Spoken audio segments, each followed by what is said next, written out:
I love her. I love her. When you finally really accept your mom and look at your mom as a woman, that's when I think the most powerful time comes, and that's the most special time. I almost have killed my daughter. It is crazy working together and spending all those hours together. We get on each other's nerves daily. I enjoy her now as an adult, and that's been the last more than 20 years now that she's been an adult, and it's been a different relationship. Everything that I used to get when I was a teenager, now I can give back. She was not my friend, and as woman to woman, she's not somebody that I would want to know, want to keep in my life.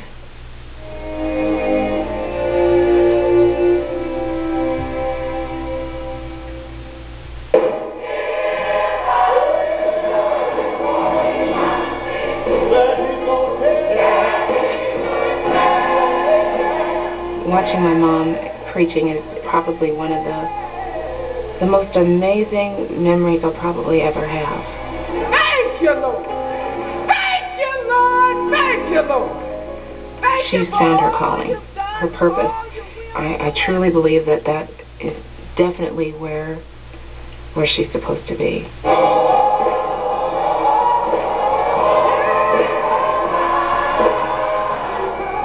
You just feel proud. You're very excited, and you want to tell everybody around you, it's my mom, it's my mom. But it's not the place to do that. That's my mommy. We began as mothers and daughters, and somewhere in the middle, we end up being very good friends. We're sort of like sisters or best friends. Well, thanks. I just want to say that I'm very pleased to be introducing my mother, Dr. Jackie Young, who is the first elected Korean-American official in the United States. I actually remember the first time that I thought of my mom as a politician, and I thought, my mom is what? You're kidding. I saw her campaign, and I saw her give a speech for the first time. I'd never seen her speak before. She was great. And I thought, God, look at her. Look at what she can do. I had no idea. I mean, you can know somebody all your life, but I think when they're your mother, you sort of, I don't know, when they're your mother, you always sort of see them in a certain way. So the leadership was emerging, and it was coming from your peers. As an adult, I like the role of being both a mother and a friend to her, a colleague too. She's worked very hard in the community, and really proud of the work that she has done here. So I'm really proud to have my daughter be part of this organization. Paula doesn't have any children, and I would like her to experience having, of course, a daughter, and be able to experience the joys that I've had. When I found out I was pregnant and decided it was time to tell my mother, I was really anxious, really nervous, disappointed in myself. She called me. Well, actually, I had called Precious first because I had this dream, and I saw Precious in the dream. She was pregnant. Call it mother's intuition or sister with a big mouth or whatever you want to call it, but she already knew. And I was just like, oh my God, this has happened to her. Is she going to be able to finish school? I approached her with such shame and humility and kind of like, Mom, I'm sorry. But she just kept a really straight face, and actually she kind of smiled. She said, it's okay. I decided that I would open up a daycare and keep my grandbaby so Precious could finish school. I want a real big smile. That's your best thing. Yeah. A happy face. Ever since that moment, I've identified with my mother in a totally different way. She's just been there for me. And don't get me wrong, we have had our moments where I just could not take it anymore. Just didn't even want to be around her. But it's like from that moment on, my mom has been a comforter to me. You finished drawing? Yeah. No? You want to draw some more? Yeah. What are you going to draw now? Yeah. Oh, you're going to draw here. Okay. When I called my mother, we discussed her coming out for the baby. She said, well, I don't cook, I don't clean, I don't change diapers, and I don't babysit, but I'll be your moral support. Ugh. At first I was really offended by that, and then I realized the whole concept of being a grandmother is very difficult for my mother, dealing with another grandchild and again having to confront this whole thing of her aging process. I've been told I'm not the grandmotherly type, but I want to be a fun grandmother. She's a bit of a wild child.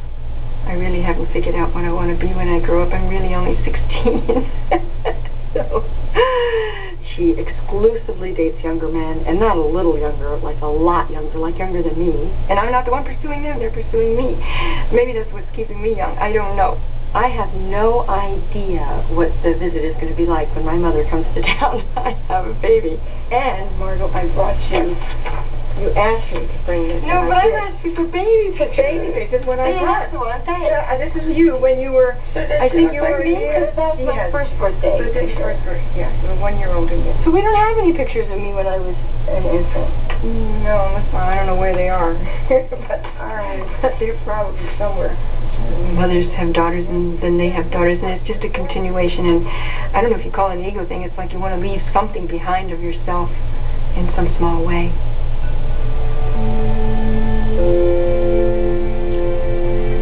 What I'm remembering most is the need to flee, just to leave my mom. There was such oppression inside, such pain inside, that I felt it was very difficult to breathe. So I just wanted to get as far away as possible.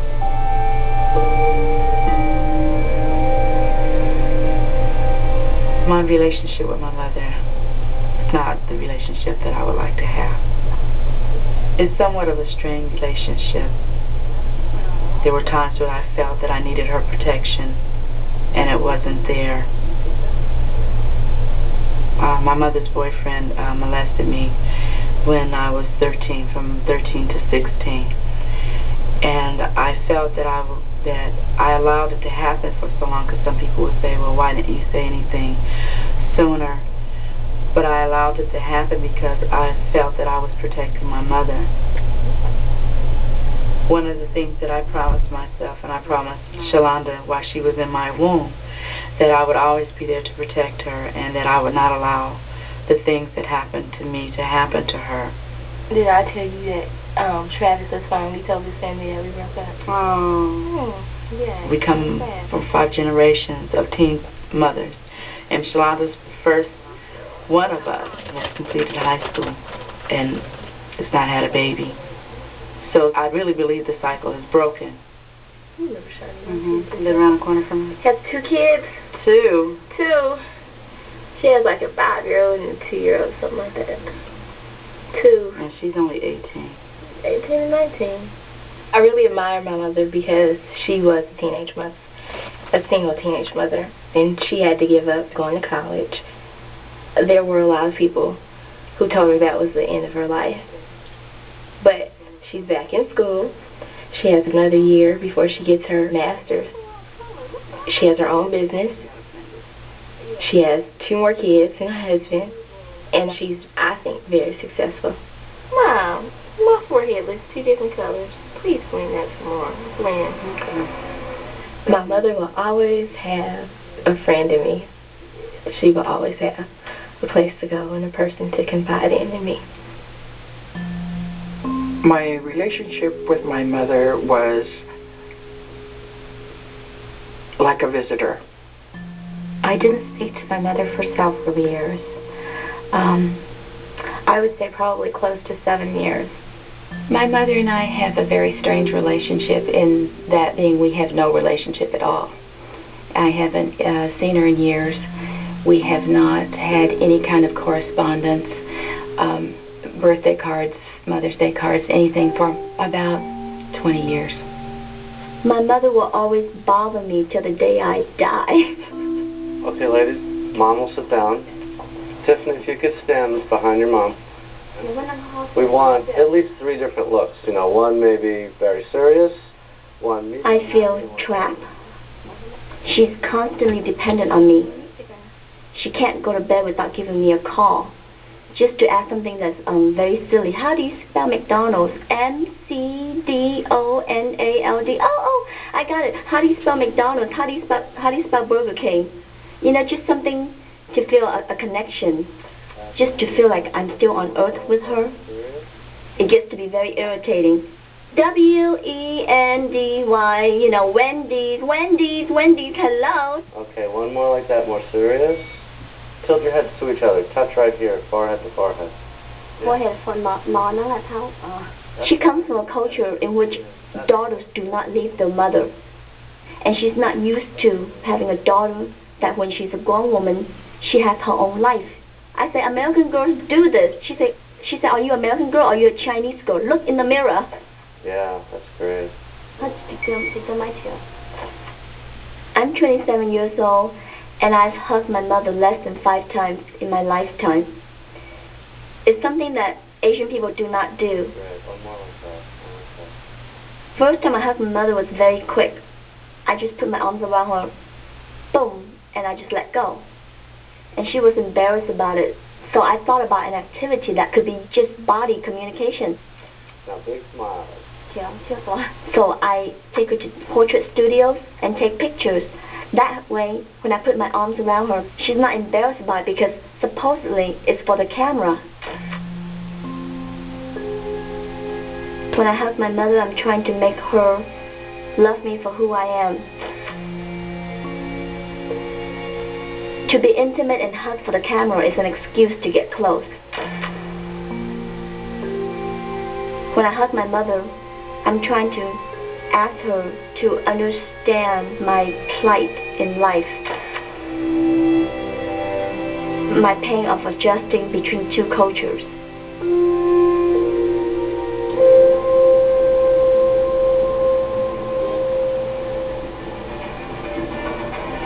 Enmolada, por favor, para mí. Para mí, de carnitas, please. Good girl. This is my daughter, Denise. My name is Nadine. We're partners in this Mexican restaurant. We work together 14 hours a day. We do the shopping together sometimes. Most of the time I go by myself. She sleeps in. I leave early. She stays late. That means I leave at 9. She leaves at 9:15. That's her version of late. We have a lot of fun. We have a lot of fights. Shredded, okay? Not chopped, not thick. Shred, thin, paper. Being in business together is very hard. I tell her to bug off. I tell her to get out of my face. I tell her to get off my back. She tells me to get out of her face. She tells me to get off her back. But you can't stay mad because it's your mother. It's my mommy. It is crazy working together. And then at the end of the day, yesterday, like 10 o'clock at night, and the phone rings, and it's my daughter. Ma, I forgot to tell you, I love you very, very much. I really do love you. And it brings tears to my eyes when I think about it, the way she says it.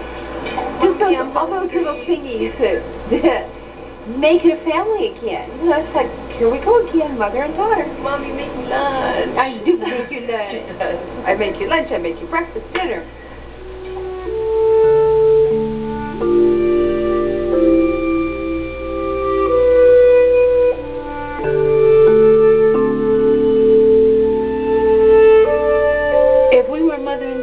I would still choose Greenup to be a friend. My friends choose Greenup to be a friend. I have breakfast or lunch or dinner every day with my mother because I want to. Oh, well, this lady that pierced ours, she used to tell us she was from New Orleans. When the moon changes, I'm going to pierce your ears. My mother didn't want our ears pierced, even though hers were pierced. As I get older, I become more like my mother, and I hope I'm becoming more like my mother. Look at that, Mother. Hold your hand up there. Well, they used to be. I think so. We have the same hands. You have those knuckles, I'm getting them. Yeah, really. I have a lot of friends and a lot of social activities, but my mother is at the core. We all just choose to be around her. Nothing better than getting up and going across the street and having coffee with your mother.